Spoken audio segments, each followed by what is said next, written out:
Yeah, a lot of speed. I've said that from the start of camp. I think, we have a chance to be a more explosive offense this year. We weren't overly explosive last year at times. We were methodical. I think this year we have a chance to be more explosive. You're ranked 11th in the coaches poll. You know how much you probably care about that, huh? I just learned it, so cool. Coach, going up against Tontozona, that's something you truly believe in doing, right, with your team? Yeah, I love it. I love the camaraderie of it. I just love that. I mean, that's what it's about. That's how you build a team is, you make memories. My favorite photo, other than my wedding photo and my photo at my son's birth, is that photo on the field of the entire team with the background right after we sang the fight song, right before we sing the fight song with all the trees in the background at Camp T. I think that's the definition. If you could sum up college football in a photo, it's that image. Good recovery with the wedding photo. But when it comes to the timing, is it good timing? Because it seems like now's when the guys are starting to get a little monotonous, and now you mix it up and you go out there and change things up. Yeah, I mean, 2 days, helmets, shoulder pads, get more physical on a Friday. So then we go in the stadium on a Saturday night instead of the morning to give them a bigger recovery. Then we give them an off day. Then we come back another physical day, special teams day tomorrow, down day. Then we transition to Camp T. So we're trying to break up the monotony of camp. So spot on with what you just said. So it's a good mix up to just doing the same thing over and over again. And when they come back from camp, what is it that you notice the most? Is it team bonding? Is it mental toughness, physical toughness, all of it? Team bonding, probably number one. It's just like you get to know each other. We do campfires. We're doing things right now where you get to know a teammate a night almost, another coach a night. So you just get to know each other, and you may connect with somebody you didn't realize you connected with. And all that slowly, those bonds is what builds a team. What's allowed Harry Hassman to get out there and allow the 2 deep and make plays? He's a good player. I mean, really good eval by Coach Ward, our staff, on him this last September-ish, October time. Really good player, really intelligent, high care level. He's always up here getting treatment.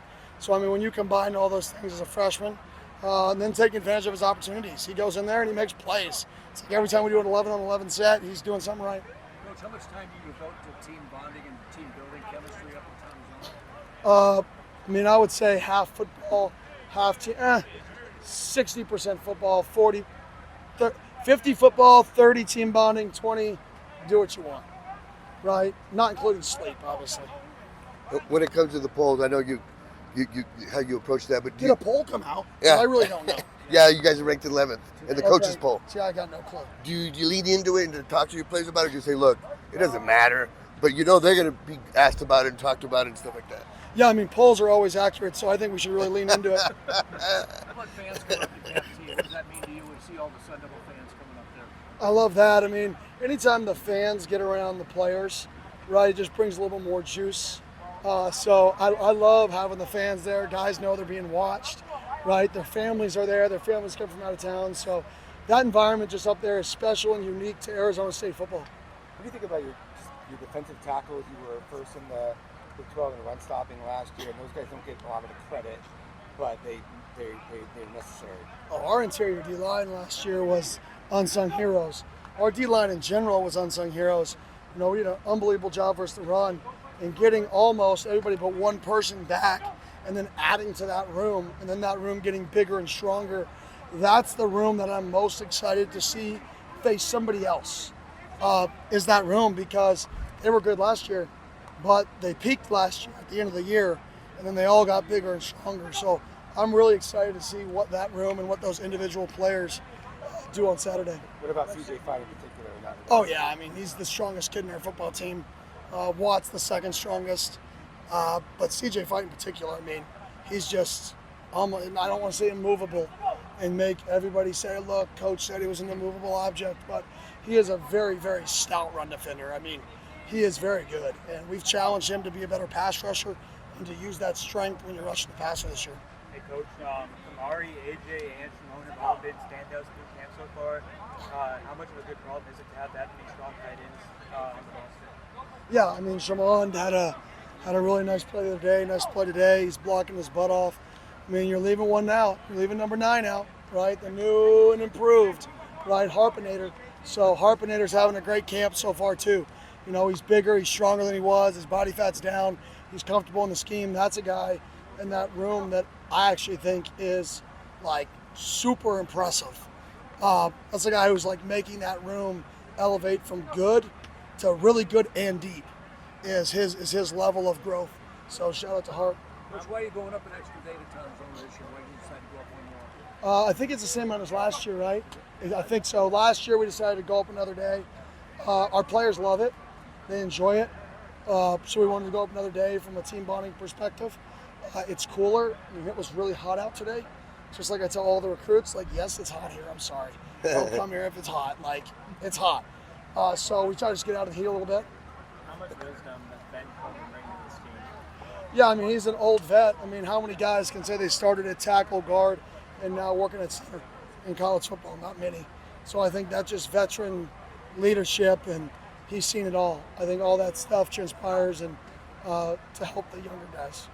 There were double-digit NFL scouts here today. What does it mean to you seeing that your guys are getting noticed like that? Yeah, they should. They deserve it. That's how it should be here. Right? This should be a normal day. There should be people coming to watch our guys. We should build a standard that this is a place that you come to. This is a place you stop at. You know, it's nice that they're coming. Then they leave in one day. The teams that compete for national championships consistently, scouts stay for 2 days. Right? Not one day. When we got here, they didn't show up. Last year, they showed up a little. This year, they're showing up more. Right? How do we get to a point where they're staying 2 days?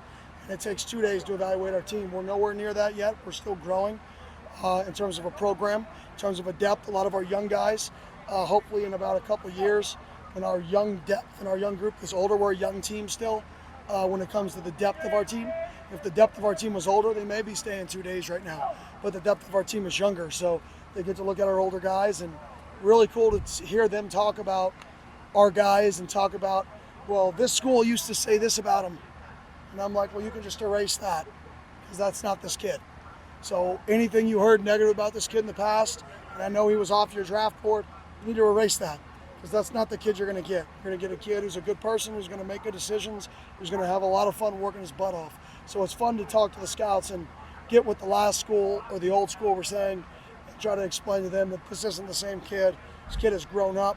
This kid loves the game. This kid would be great in your organization. You talked about getting the kids up there to Camp T to mix things up. The fans are there. Things get more intense. When it comes to being able to evaluate them in this type of situation, how valuable is that for you? Scrimmages.